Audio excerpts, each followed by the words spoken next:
Welcome to Café Con Leche with Liz and Lil. Hi, sis. Hey, Queen. How you doing?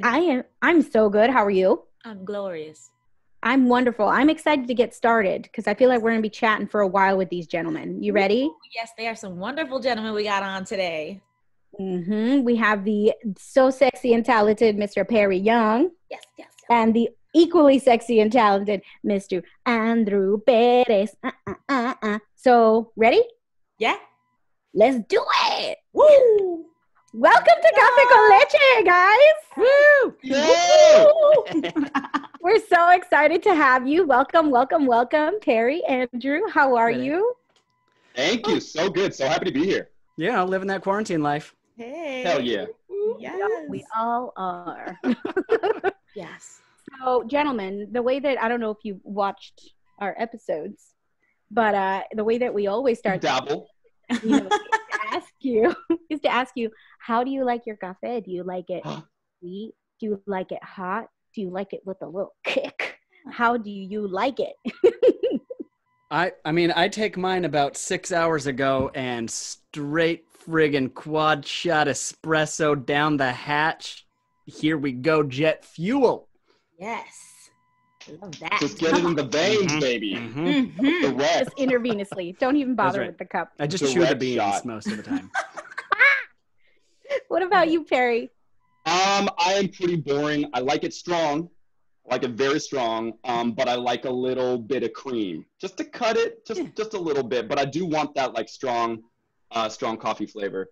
I actually have kind of a funny story about one of the very first times that I was up in Wash Heights, and it's my very first time up there. We're doing rehearsals for the tour, and I decided to go up there and just kind of like, explore a little by myself.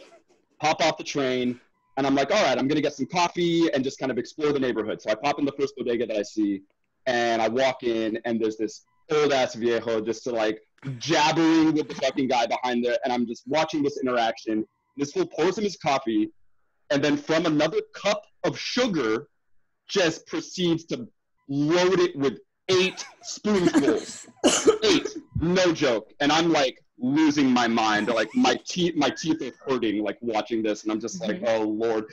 So the dude leaves, and I walk out and I'm like, all right, this needs to be adjusted a little bit. So I'm just like, yo, dame un café pero poquito azúcar. And this fool looks at me and it's just like dirtiest look, like poquito. And this will only puts 6 spoonfuls of sugar in that. And I'm just like just dying looking at this. And I'm like, all right, dude, all right. We walk out, and I had one of the best cups of coffee that I've ever had. But like, goddamn, if my blood sugar wasn't spiked. Yeah. The rest of the day, you're just like weeks after that. Like, I don't think people get it that when like the phrase light and sweet is really like sugar milk. Like this was no joke. It's the first time, and I'm just like, yo, my man, all right, let's go head first.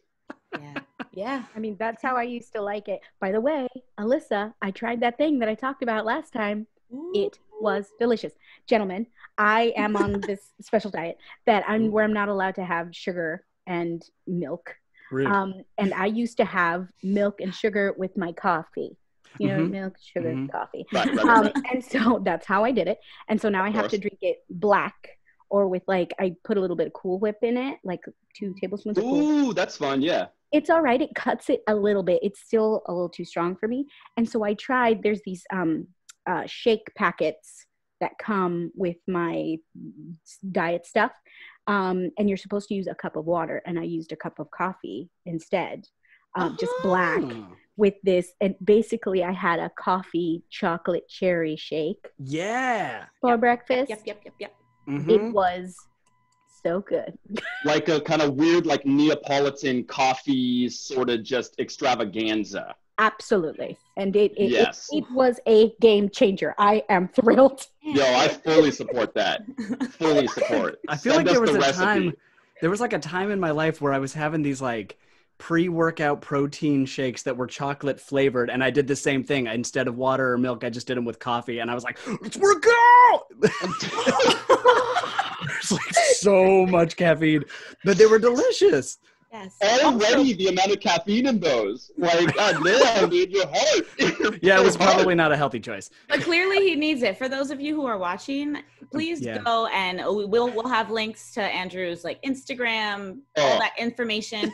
Please go check out his workouts, because when he says workout, he doesn't just mean like pumping the iron. He is flipping and he is swinging. He is whipping that whip around. Legit. You have those. They're right over there. Hey. Dude, the very first time that Perez walked into the rehearsal room and I meet him for the first time, I was like, this fool is so thick. Like, what is going on here? This dude's arms were just like bulging, and I think at some point maybe you like lifted up your shirts and it was just like rippling abs. I was like, this fool is a gymnast. Like, what is going on here? Yeah. That show also caught me at like the best physical peak, because I was doing a film at the same time where they told us like your costume may be scandalous. Yeah. And so me and my buddy Evan, who were the drag queens in the movie, were like, okay, let's get snatched. Yes. So we were both like, get scandalous. 8% body fat, let's do this thing. So dude. Like, what's on the crafty table? Just turkey? Great, thank you. You have air, water, and more air. Yep. Right. Wonderful. So, I mean, I'm going to hop around just a little bit because we talked about the show coming to us at the right times and things like that nature. Mm-hmm. Can you quickly let us know where you're coming from? And then I'd love to know what the In the Heights connection is here. Yeah, so I'm over here in Los Angeles in my room that I moved into on March 1st, 18 days before the lockdown started. And also 10 days before I was exposed to somebody who tested positive on a set. So I moved in with new people and immediately went into self-quarantine, like in my room. But yeah, I've been down here in LA, basically in this room or the living room or the kitchen for the last couple of months. Wow.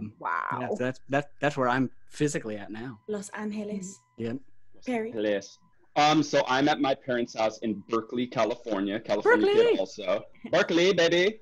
I did a similar thing. So I live in LA now also, and things started shutting down mid-March, and I had a lot of conversations with my parents because my parents are a little older and my mom has some underlying health issues, and I kept saying like, okay, can I come home? Can I come home? Can I just, like get out of town basically? And they were a little bit wary. I was a little bit wary, but basically around March 15th is I just like completely locked down. 2 weeks of just self-isolation, little bit of the crazies. And and then on very early April, maybe the 2nd or the 3rd, I ended up driving up to be with my family. And I've been there since. So what is that, 3 months? Two, almost going on 3 months. So yeah. I feel like we've had a lot of people who have come on the show and were like, I self-quarantined for 2 weeks and then I went home. That are a lot of people with their parents right now. Right. So I feel like that, because you worry. I mean, I know that because my parents live with me.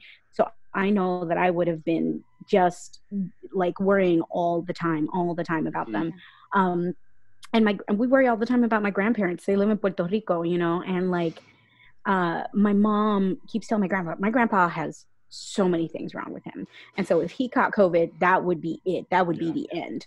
And so he lives on the southwest part of the island in Mayagüez, and my great aunt, his sister, lives in Levittown, which is like northeast-ish, more north than east, but like on that side of the island, directly opposite each other, right? And she will be like, I'm lonely, and he will be like, I'll come get you. And my mom is like, what is wrong with you? I told you not to leave the house. Yeah, driving across, just like joyriding. Driving across the island, and I know that my tia is like going to church all of the time and being around people, and she's in her freaking 80s. You know what I mean? Mm-hmm. Like, and we're just like, why are you doing this? Why are you doing this? Why are you stressing us out? Yeah. And my mom is like, if she threatened my grandfather, that he couldn't go get her anymore. She was like, if you get sick at the point of this threat, it was when they weren't allowing family into the hospitals. She's like, if you get sick, you will die alone. Do you understand? Do you understand? And there is no question that you will die alone. And so Brutal. she was like freaking out at him, and that kept him in the house for a few weeks. It did not last. Yeah. I mean, Man. It's really interesting. I mean, I feel like we're in a very weird time right now with the pandemic and the quarantine. Yeah. I mean, for those of you watching, like, set change. This is the second set change in 2 episodes because a chick had to switch apartments a few times. So now I am at my mother's house. And I don't know if you can hear that, but my dog is howling upstairs in my brother's room. Just gently in the background. Yeah, she learns from her mom. She is never a belter. Never a belter. So, yeah, I'm at my mother's house, and my mother, for those of you who already know, my mother is a nurse, and it's interesting because on one end in the hospitals right now, they are gearing up for a second wave. You know, that's something even my brother and I talked about this morning, you know, where my mom is supposed to retire. This is supposed to be her last year. And what a way to go out, you know? Yeah. She's like, they couldn't make it easy for me. And she's, you know, in the full gear and everything. Yeah. But it's interesting because they're gearing up for the next wave. And the next wave will be in tandem with the flu, really, you know? Right.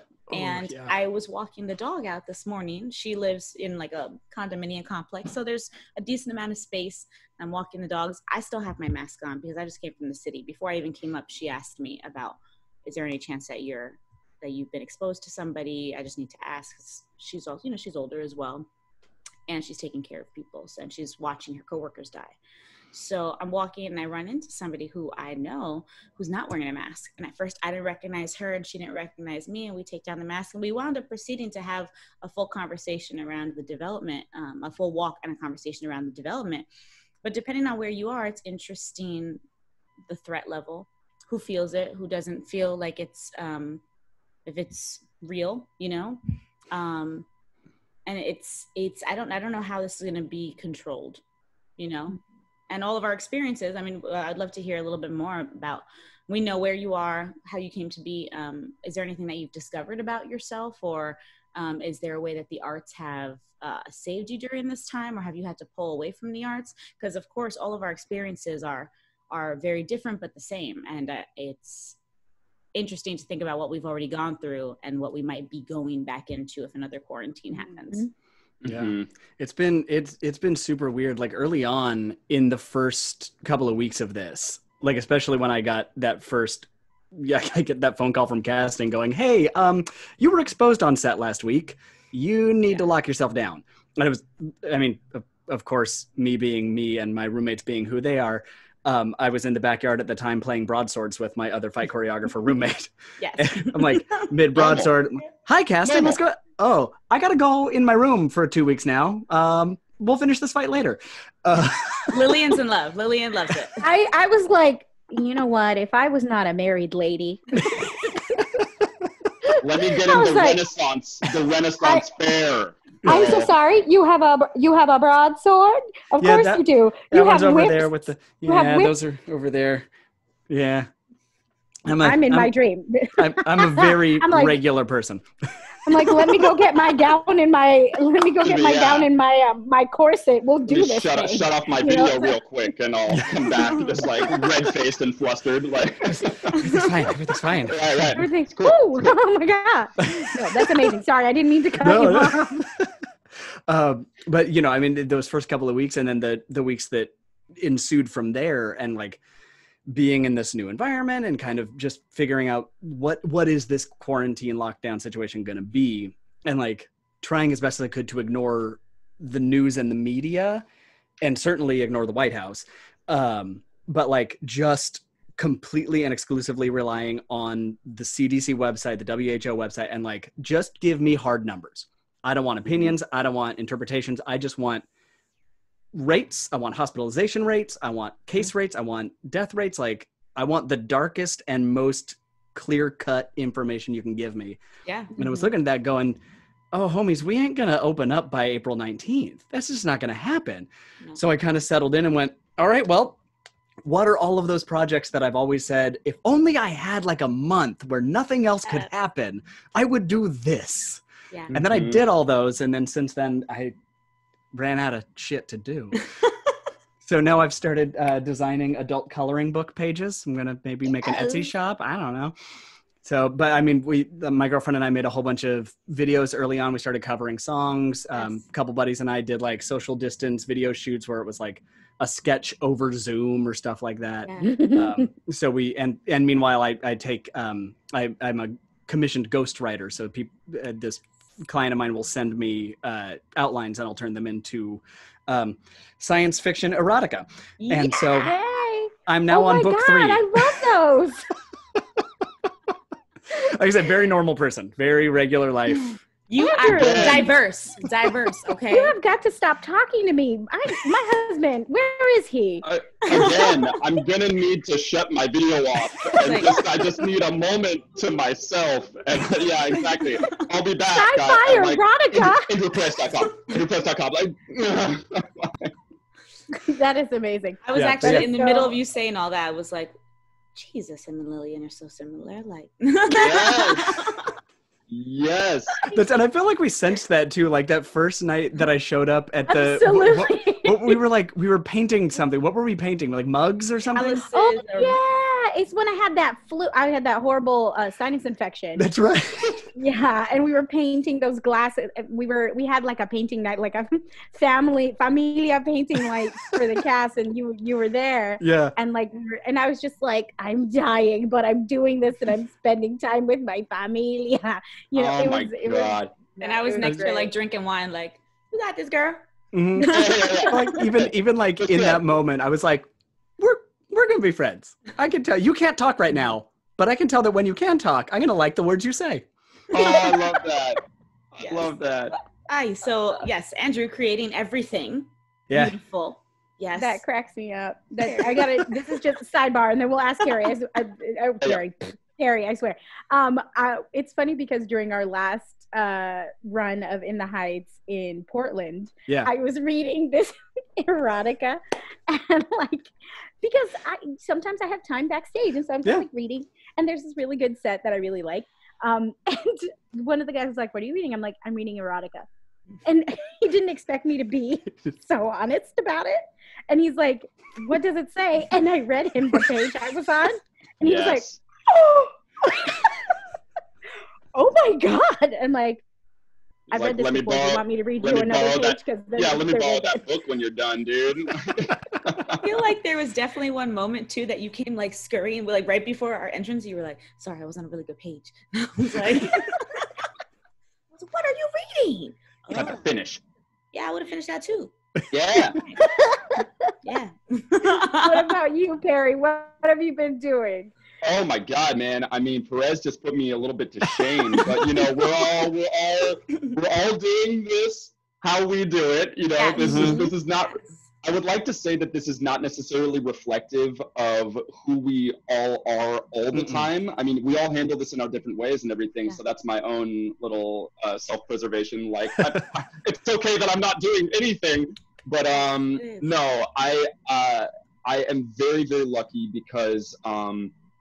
It's kind of funny when everything first started locking down in early March, and I'm starting to see my friends, you know, and they're like, "Oh, well, I guess I'll have a Zoom hang for my birthday. I guess I'll do this and everything." And I was just like, "Oh, my heart breaks for you. My birthday's in June. It'll probably be fine."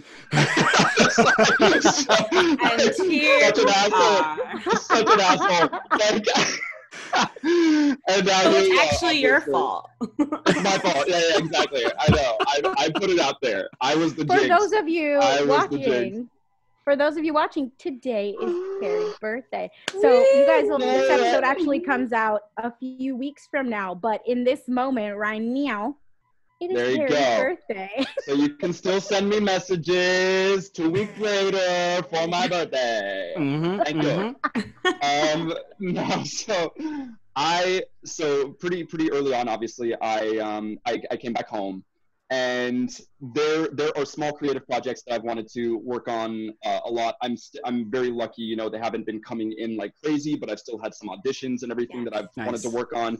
I've also taken advantage of the fact that I have a piano again that is at my parents' house, which is just amazing because I haven't had my piano in a really long time. So I'm trying to learn as many songs as I can there, playing a lot of guitar. So that's kind of, I have, you guys know me that I am normally a pretty boisterous individual. So I think I've kind of really taken time to connect with just kind of like my own like silent self and just kind of working on my own things. And then also very, very nice and very, very fortunate that there's just a shit ton of work at my parents' house that needs to be done. And my parents are a little bit older, and whenever I come home for visits, it's such a short amount of time. It's like a week at a maximum. And the second I walk in the door, it's like, oh, we're so glad to see you and everything. There's just this one thing that we've been waiting for you to be here to like handle. And I'm like, and now it's been 2 months of that, of 2 months of like little things that, you know, and I'm, I would be lying to say if I wasn't like almost at my breaking point. I had a conversation with my mom just yesterday where I was just like, if I'm in the garden one more time, replanting things, I'm gonna lose it. Like, but at the same time, I am so happy to be able to do that and to be able to do it for my parents and everything, because, you know, they do need help. And this has been a kind of unprecedented time and moment for me to make up for the past 10 years that I've been out of the house. I mean, I graduated high school and I was out. You know, I haven't been home for an extended amount of time really at all. I mean, I was all over the world and then on tour and then in New York and now in LA and everything. So it's like, I do find that this is a really amazing time for me to kind of like make up for that in some ways. So being home for almost 3 months, I mean, parents are keeping me busy. There is never a corner of the house that does not need to be cleaned, nor a new plant that wouldn't have a new life in a new location for me to move it. So, so yeah, really taking advantage of that. They're taking advantage of me in the best of ways, obviously. But no, it's been a really great time. Tapping into your usefulness and like quality time while doing a project.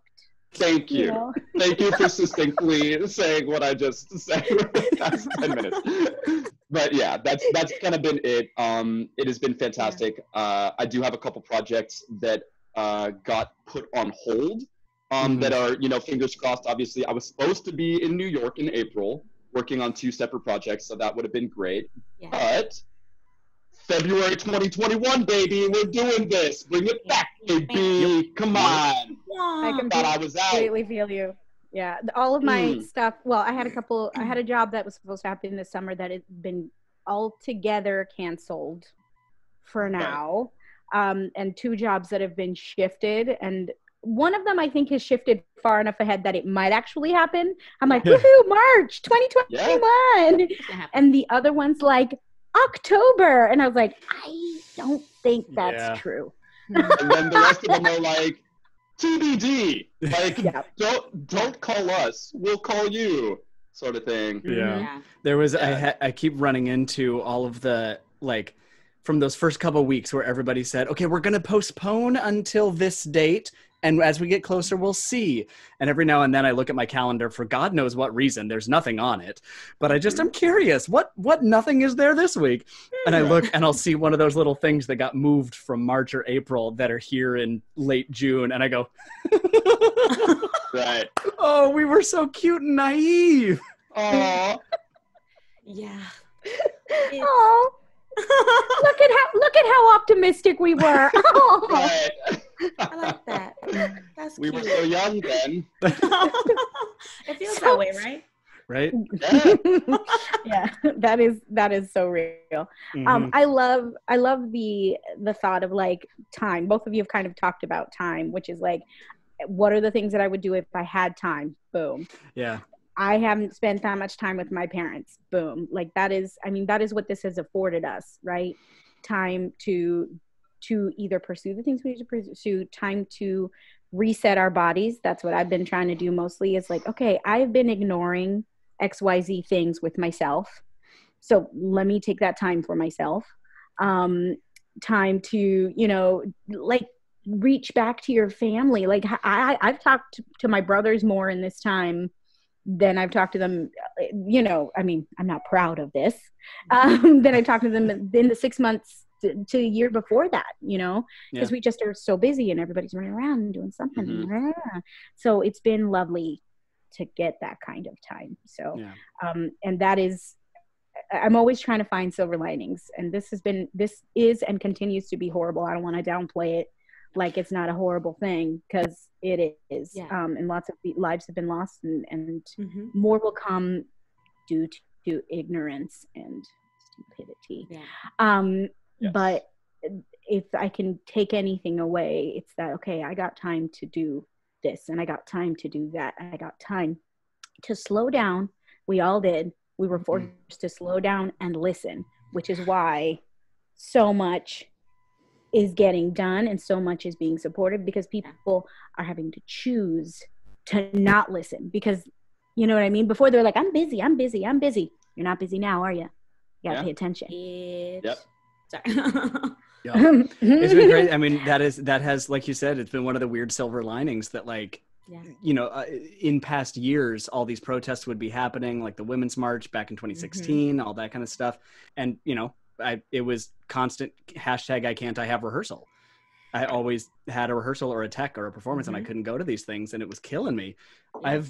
I still, you know, being in Los Angeles, I'm like, I'm not going to go into the crowds for the protest, but I can get on the sidelines and I can drop $200 and leave a bunch of water and snacks and medical supplies. And like, there's been these car protests that have been, you know, these several hours long.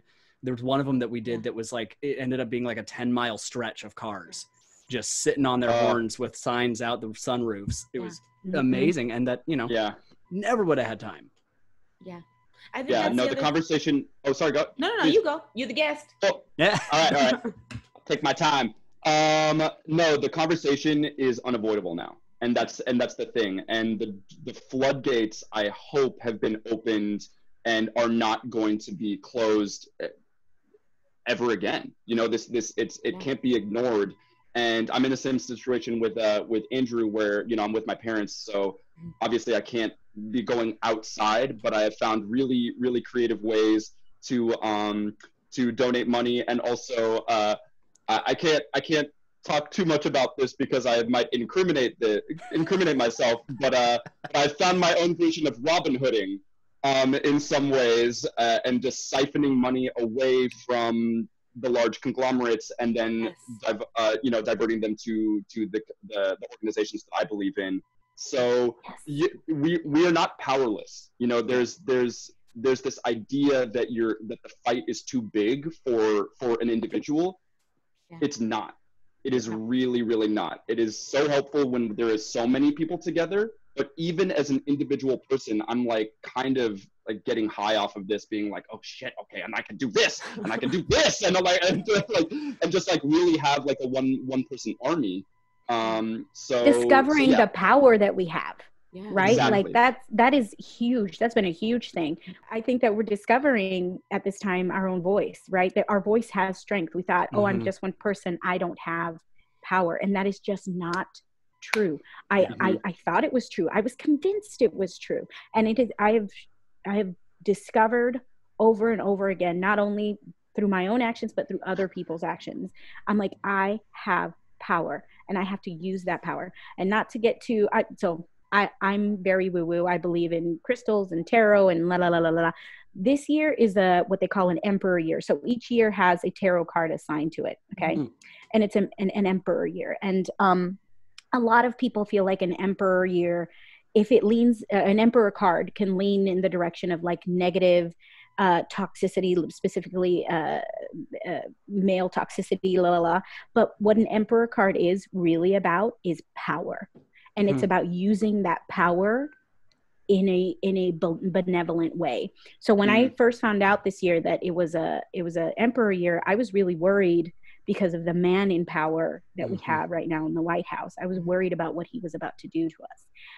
And now, you know, 6 months into the year, almost 7 months into the year, I am seeing that it's more than that.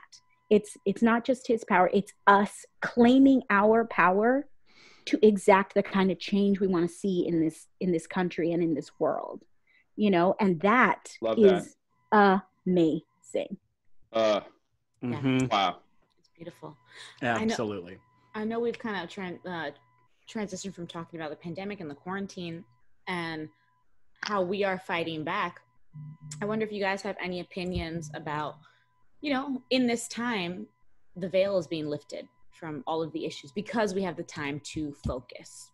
We have the time to really pay attention and listen and say, you know what, this has been too long. I've been feeling this way too long and there is no work. So we're not necessarily afraid right now.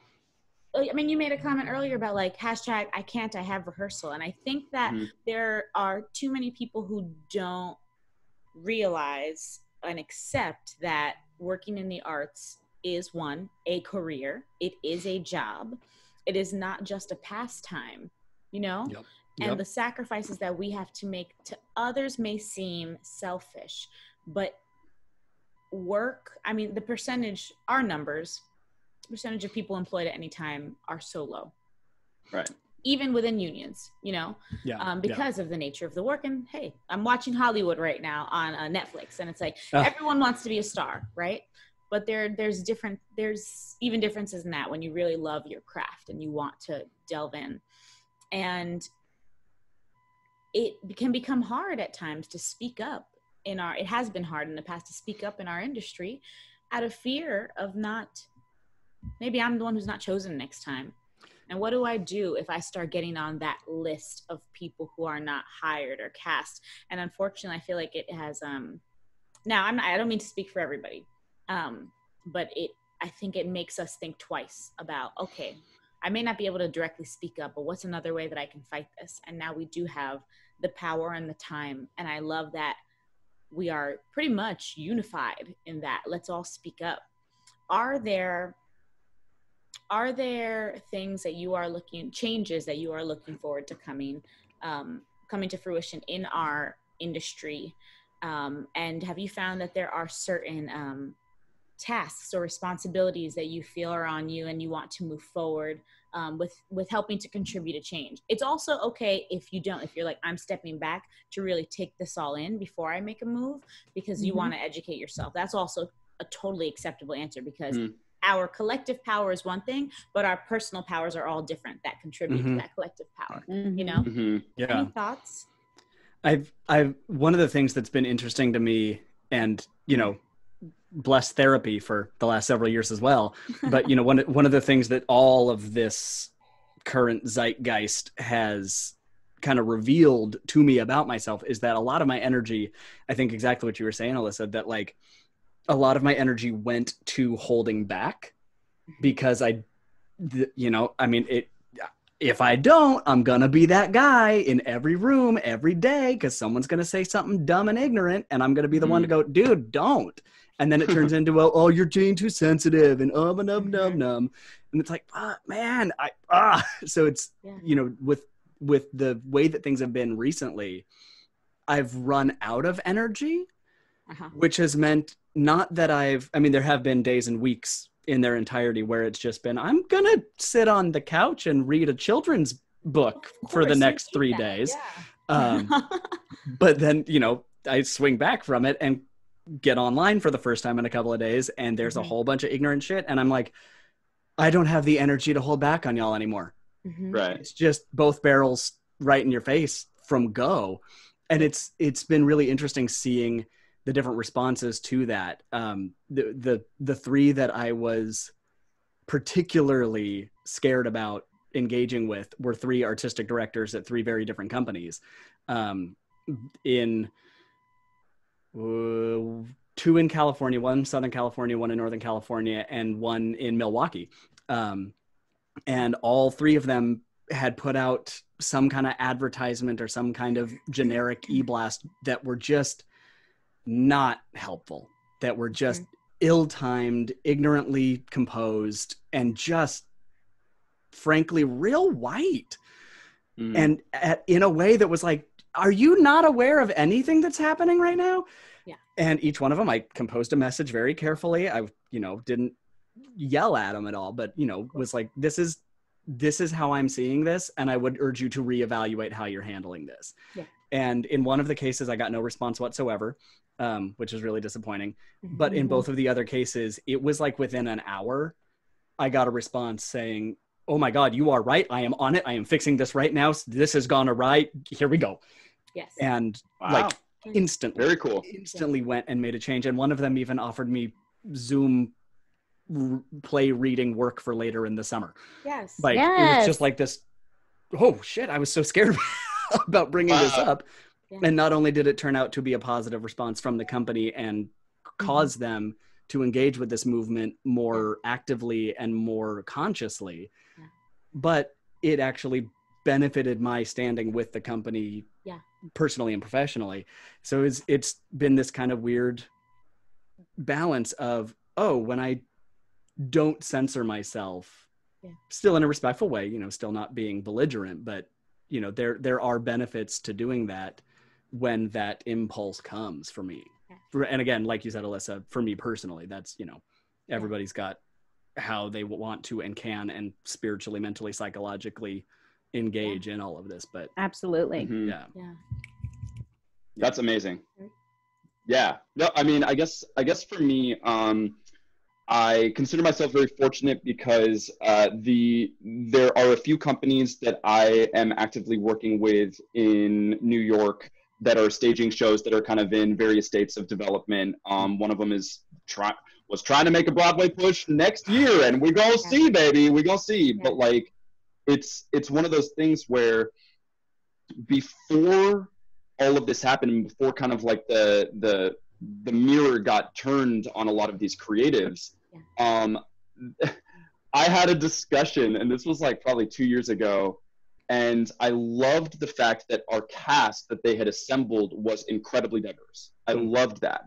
And yet there was not a single person of color on the creative end at all, anywhere. And there was certain moments where the writer, and I mean, I'm not fluent in Spanish, but I can speak some Spanish, but the writer was coming up and asking me how to add some Spanish words, and then one of the leads was speaking Spanish, even though he doesn't really speak Spanish at all. And I was just kind of like, all right, I understand what you're trying to do, but as opposed to just kind of like, oh, we need we need a little bit of spice in here. Like, you know, here we go. We're making this gumbo. I was like, dude, does it need to be there? What does this represent? What does this represent for you right now? And I think it was just kind of really playing that somewhat token idea of just, this needs to happen because of the world that we're in right now.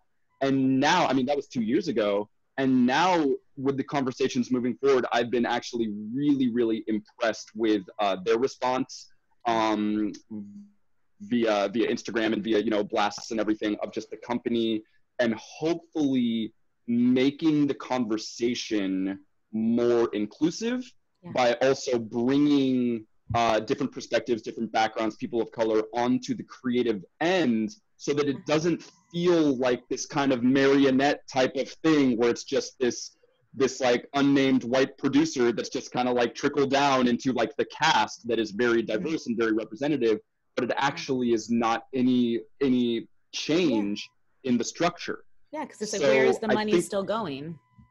Of course. Exactly. That's the biggest thing. So I am very, very happy and very fortunate to have been involved in some of those conversations early, and I became very, very close with the creative team, and I was just like, this needs to change. Like something here needs to change. If you are going to be telling these types of stories, and if you're going to have a representation on stage, it needs to be both ways. It needs to be both ways.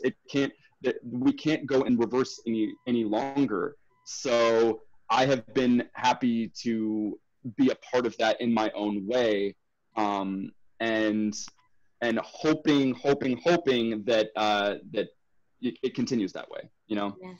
Mm-hmm. That's awesome. And I think that is so huge. It's that okay, I'm going to call this out. I'm going to talk about it. I want to have this conversation because it's so scary.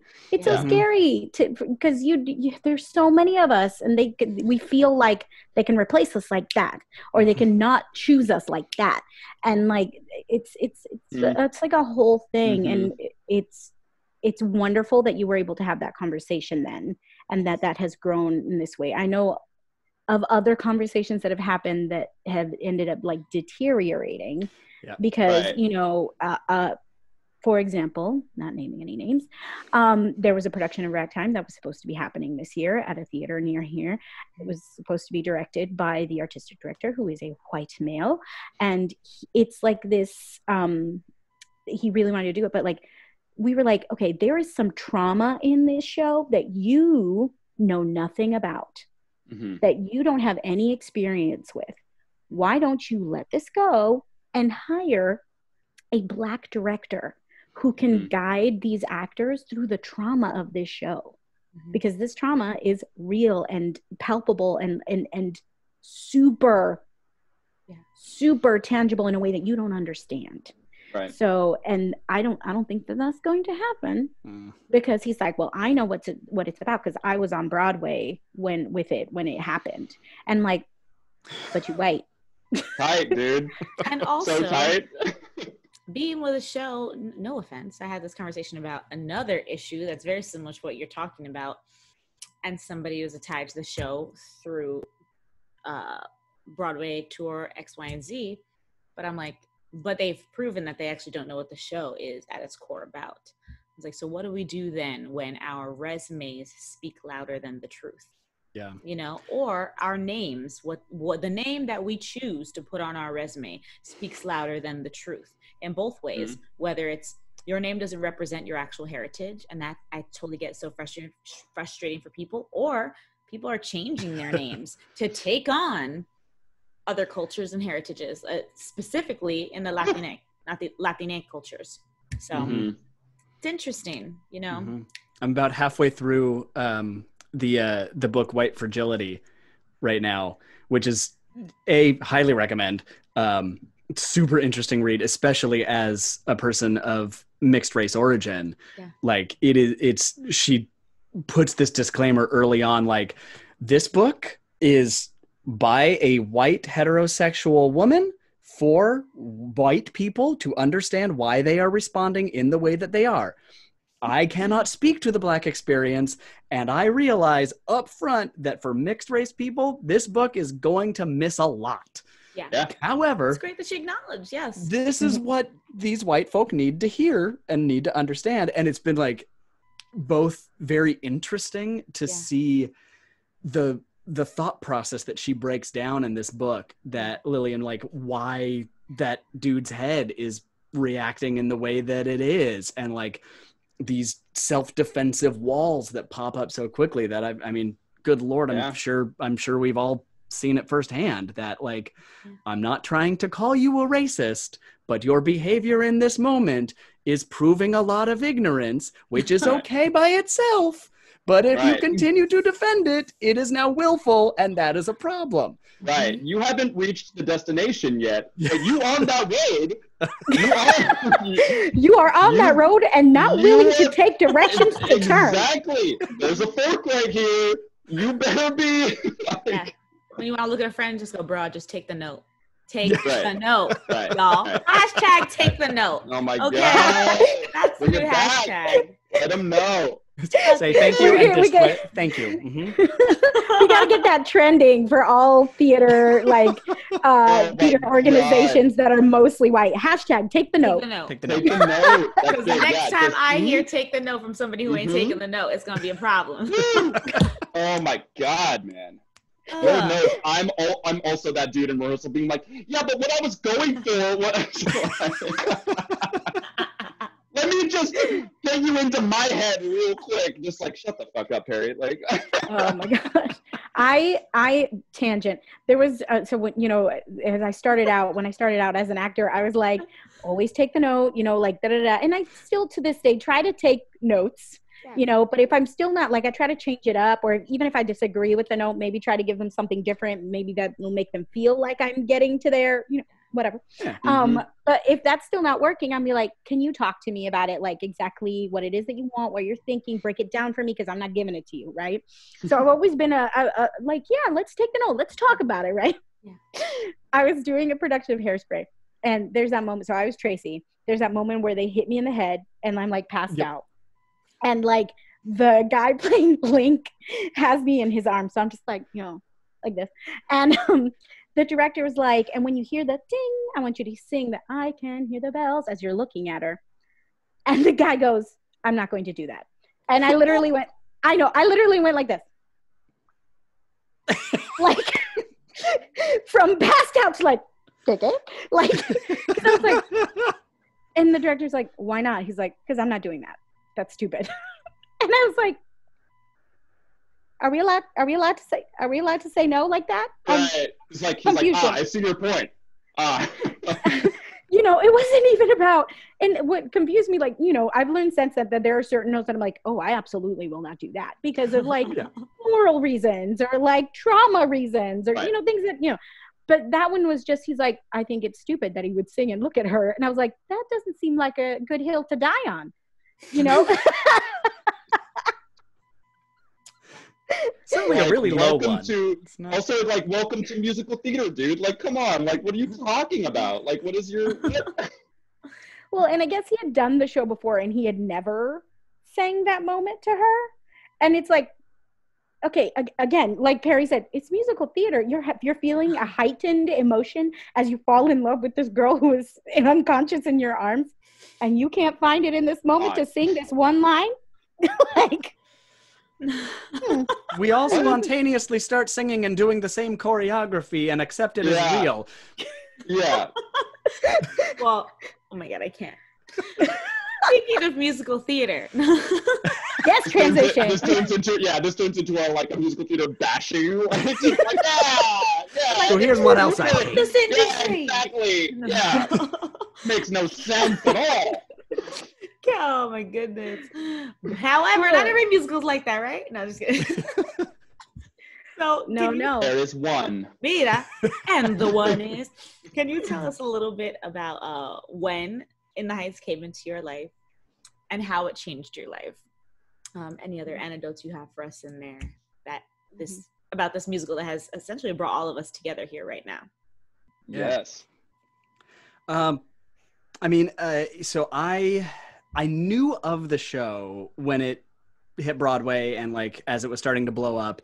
But I was also, it was like college, high school time, and I was focused on like what I was doing and the shows that I was in. So I've never been really good at like keeping track of what's new on Broadway, getting the recordings and like learning them. I'm the absolute worst, which was ironic in college, being the guy who had a Broadway themed radio show at the college radio station. And I'm like, I don't know what's the show that you're talking about in the who, what? So I came home to Sacramento for like Christmas break or summer or something. And the tour company was coming through, and it had to be like, I mean, this must have been 2010, 2009, 8, somewhere in there. Somewhere in that ballpark, like right at the end of my college time, beginning of life after college. And I saw the show for the first time, and I was like, what the, like, I mean, it was completely mind blown that the show was as good as it was, and that it was a show of all brown people. Mm-hmm. And I remember sitting there being dumbstruck because I'd never seen anything like that. I'd never seen a show that was all brown people and specifically all Latin people. Like that was just not a thing. So from that point forward, I was like, well, obviously I have to be in the show. And then it took until, when did we do it? 2017? Yeah, baby. Yeah. And thank God for a really, really, really awful show that I did with Benny, who was our director. He and I were in this, I mean, unfathomably bad show. It was just, to this day, I have no qualm saying the worst thing I've ever done. We all have at least one of those. Oh yeah. Oh yeah. And this one trumped the one from before. Like this was my new, oh no, this is now my worst thing I've ever done. but Benny and I became really good friends during it. And so when I saw that he was directing in the Heights at Musical Theater West, I was like, bro, like, whether you want me to show up or not, I'm showing up. Yeah, I love that. I want to play with you on this. And that's, that's how we all came together, was me joining y'all as Sunny, doing that. And then Alyssa and I, of course, reconvened in Milwaukee while I was doing Native Gardens at one theater, and she and Lillian were doing Heights with that tour. Still the biggest muscles on a Sunny ever, dude. Biggest muscles ever. That's how I chucked that trash around my face so hard. That's right, exactly. It was just like, really appreciate you. Did you check the guns as I did? Exactly. Say what? You need me to get you a slushie? There's some nerds in the bottom of this, Exactly, like, yeah, dude. With my pre-workout mix. Definitely, definitely. So good. Top of my list is a Sunny. So good. Perry. Yes. So I had a similar experience to Andrew, but mine was pretty funny. So being California boy, had never been out to New York. So my very first time going out to New York is when I'm about 19 years old, and it's 2008, almost 2009. And In the Heights had just hit Broadway, And so the college that I was a part of offered a really, really cool, basically like a month-long musical theater boot camp, where they take you out to New York from UC Irvine, take you out to New York. You live out there, you're auditioning, you're taking classes, you're in dance class at 8 a.m., then you're in voice class, then you're in acting class, then you're in singing class, then you're like, it was insane and amazing. And we were also required to see 3 shows during that time. And I had maybe heard like just kind of whispers of this show. I mean, I'm a bad musical theater kid. I like musical theater. I got my problems with it, but I'm also not like that dude who's just like eating out of the ice cream bowl of, the latest shit. So, if I haven't been in it, I don't know it. Yeah, pretty much. Yo. I'm not, yeah. Exactly. So this show comes along, and I think one of my friends had told me about it and goes, yo, you should go check out this show. And I was like, all right. So I go there, and like the theater is like maybe 3/4 full. Like it had, like, before Tony Awards, before everything, it was on Broadway, but it was still a little under the radar. Mm-hmm. Yeah. And I go there and I sit there, and this fool Lynn walks out and starts spitting the opening, and I just melted. I was like, oh, I'm going to do that. Like, I had never seen that type of representation, skill set, all of the things that make that show what it is. I mean, the music, like all of the salsa influences and everything. I was just like blown away, absolutely blown away. And at this point, I've already done West Side Story twice. And I'm already kind of like sprinkled in to do some other shows here and there and everything. But I was like, dude, that's it right there. That changed the game. Mm-hmm. And I remember saying, all right, I'm about to do this show. And 2 years later, 2011, 2010, I guess is when I auditioned for it, but maybe 2011, I had graduated from college. And I was living in LA because I was like, I'm going to move, like, I was obsessed with Entourage. And I was like, I'm going to move to Hollywood and be a movie star instantly. Like, oh, God. Also, rewatching Entourage is so problematic these days. Anyways, that's just a side note. Anyways, so I'm like, I'm living in LA and I'm there for 5 months. I don't have an agent. I don't know shit about shit. Like, my school prepared me so poorly for anything related to the entertainment world. So I'm like scrapping my shit together. And I hear that the second tour of Heights is coming to audition in LA because they couldn't find specific characters out in New York. And I'm just like, dude, this is my shot. And so I go in, and I am more prepared for that audition than anything in my entire life. And I'm just like, I'm about to lay this shit down. And so I sang, I did Jason Mraz, I'm Yours, but I rapped that shit. And That was my like little thing that I had up my sleeve. I was like, I'm gonna start singing and then I'm gonna rap this shit. And I remember the woman that was casting, her just like eyes are down, and then she just stops and just like looks up and it's like, yeah. And I was like, cool, got you. Like, let's go, let's do it. 5 rounds of callbacks later, with Black in the room, with Andy coming and doing a little bit of choreography, and I got to go back to New York, and that was the second time that I was ever in New York. Was to go and walk into Ripley Greer, into a musty ass room, and start working on this show with some of the original cast. Lack came in, Tommy came in, Lynn came in, and that like changed my life, changed everything that I thought I was able to do, because I was like, cool, I don't have the best voice, I can dance, but I can spit a little bit, and I can also, I get this. I get the environment, even though I wasn't inherently, I'm not Dominican, I'm not Puerto Rican, I'm part Mexican. So, but there's something about that show that was just like, oh yeah, that feels good. Like that feel it in good. your blood. It's right there. It's so right there. And like being able to sing to my abuela every single night, and like the tears are real. The tears were real every single night for me, you know? So that was life-changing. And then obviously I did a few productions as the years went on, got to meet Liz, got to meet Andrew. Hopefully one day we'll come back, babe. You want to do Kevin And Camila? Kevin and Camila, baby? Hey, at this point, all I got left is Abuela and Camila. I got all the ladies now. I know. She's going to get the full deck of ladies. I will never be able to, but I'm working as best I can to get the last 2. I mean, I got to do, I was understudying Camila, so I got to go on for her when we were in Oregon, which is so sick. I'll tell you what, that song it is the shit. That song is the shit, and it is hard to sing. Yeah. And I was and like, she slayed it. She slayed it. I believe that.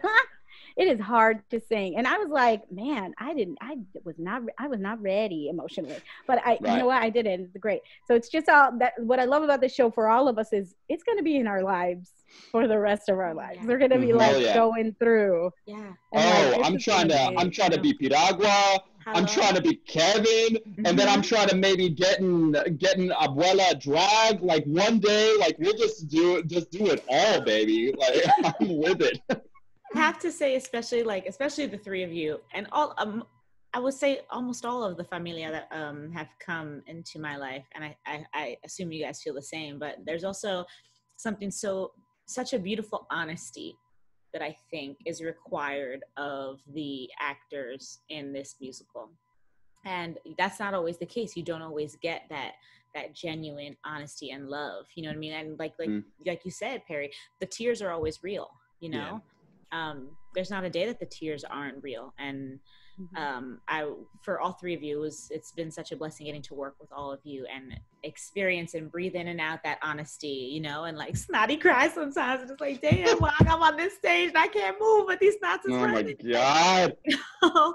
Yeah. And to have the relationships that you build off stage and have them filter into the onstage relationship is unlike any experience that I've ever had. I mean, Liz, every single time that we got on stage together and I would just like dick around with you, basically, that was just us, you know, and it made sense for the characters, but it was also like, I've known this girl for 3 years, like, I've seen her drunk as hell, I've seen her just like, I messed with her so much at this point that this is just like, there's levels to that relationship, and it made it real, because if this is somebody that you've grown up with, you have those type of relationships. You've seen them at their best, you've seen them at their worst, and so that's it. So no, I know, but it was so real for me then, and it still remains real to me. So yeah, all baby. right, well, gentlemen, we got to start wrapping this up, but before we go, are there organizations, theaters, projects, anything that you would like to bring a light to, that you would like our audience to know about, maybe that you would like to ask them to donate or check out, or whatever, if there are those specific things, now is the time. And we will link all those things below the video. On Instagram, they'll probably also be listed on either side. Andrew? Yeah, so I mean, all the basics, Instagram, YouTube are both Andrew Joseph Perez. Twitter I don't really use except to troll assholes, which has been fun these days.